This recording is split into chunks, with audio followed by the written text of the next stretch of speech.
Hi everyone, Vanessa with Bridge here, back with another Bridge Breakdown, our series dedicated to helping hiring leaders and decision makers build the best possible recruitment and retention strategies for their teams. Today, we're talking turnover.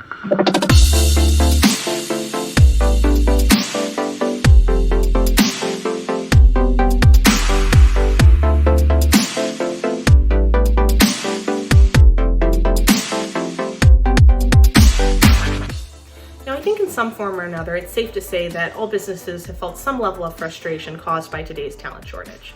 But what often gets overlooked in the discourse surrounding engaging new candidates and bringing new talent into your pipeline is that that talent has to come from somewhere. Most researchers will put active job seekers somewhere between 20 and 30% of the total candidate pool. This means that the other 80 to 70% are passive candidates. This also means that the majority of professionals who take on new jobs are leaving their current jobs to do so. And if your company is seeing its top performers leave for these proverbial greener pastures, it might be time to examine why. Now, I know the old adage is that people will leave jobs because of bad management or low pay. And while this is true, it's also a little bit reductive. Employee dissatisfaction is something that builds up over time. And with any long-term buildup, the whole, in this case the decision to leave, is often greater than the sum of its parts. Here are 5 factors commonly overlooked by leadership that contribute to top performers leaving. Number 1, negative colleagues. Now, there seems to be this misconception that negative attitudes or a toxic work environment are only legitimate if the source of that toxicity comes from above.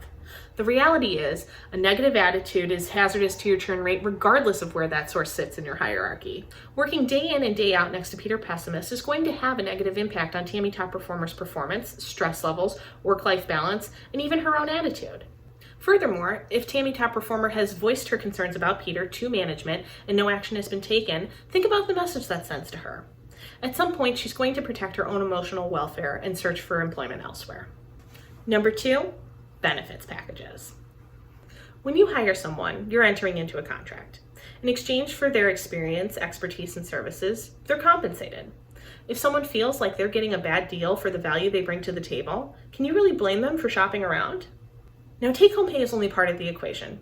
Don't fall into the trap of thinking that salary and employee satisfaction are mutually inclusive. Your team members are all unique, each with different priority lists of what it takes for them to feel like their professional services are valued. Healthcare coverage, vacation time, performance-based bonuses, retirement programs, childcare services, all of these things and more go into building a competitive compensation package for your team. Number 3, lack of flexibility. Flexibility means different things to different people, but it's coveted by all professionals as a means to achieve a healthy work-life balance. According to a social media survey we conducted this past May, assuming compensation was not a factor, work flexibility ranked as the #1 motivator on whether or not a job seeker decided to apply to a position. As we continue to move through this post-pandemic world, it's important to keep job seeker priorities in mind, both for prospective employees and your current ones as well. If your organization isn't able to meet employee requests for flexibility, your current team members will see no harm in shopping around for new opportunities. Number 4, unclear company vision or direction. It's no secret that working in an environment where poor communication runs rampant leads to confusion and ultimately an employee exodus. When this happens, it's important to look at the source. One of my favorite leadership tools is the Noster-Lippitt model for managing complex change. Looking at the matrix, we can see that the root cause of confusion is a lack of vision. Now, this lack of vision can be communicated through direct correspondence like an email or a one-on-one meeting with a supervisor, but it can also be found in macro messages like the company brand or business mission statement. Actually, anytime an employee leaves of their own accord, the seed of why they left can be traced back to one of the 5 feelings you see on the right or some combination therein.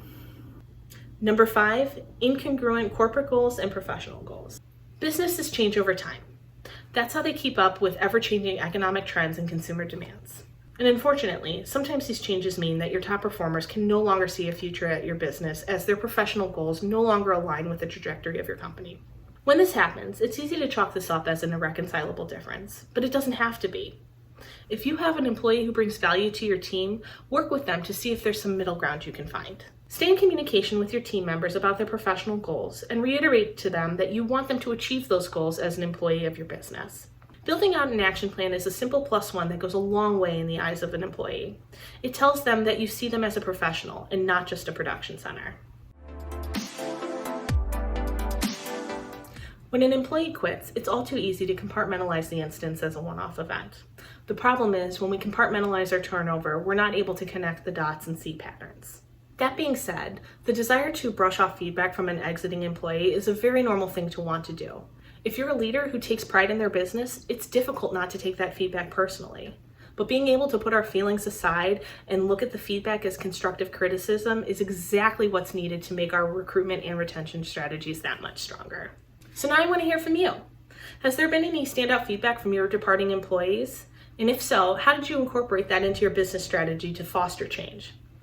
I hope you found this bridge breakdown helpful. If you did, please give this video a like.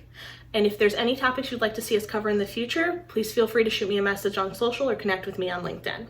For additional staffing insights and leadership tips, you can follow Bridge on its social media pages, or you can become a member of the Bridge community and get those same insights delivered directly to your inbox. Thank you for watching, and I'll see you next time.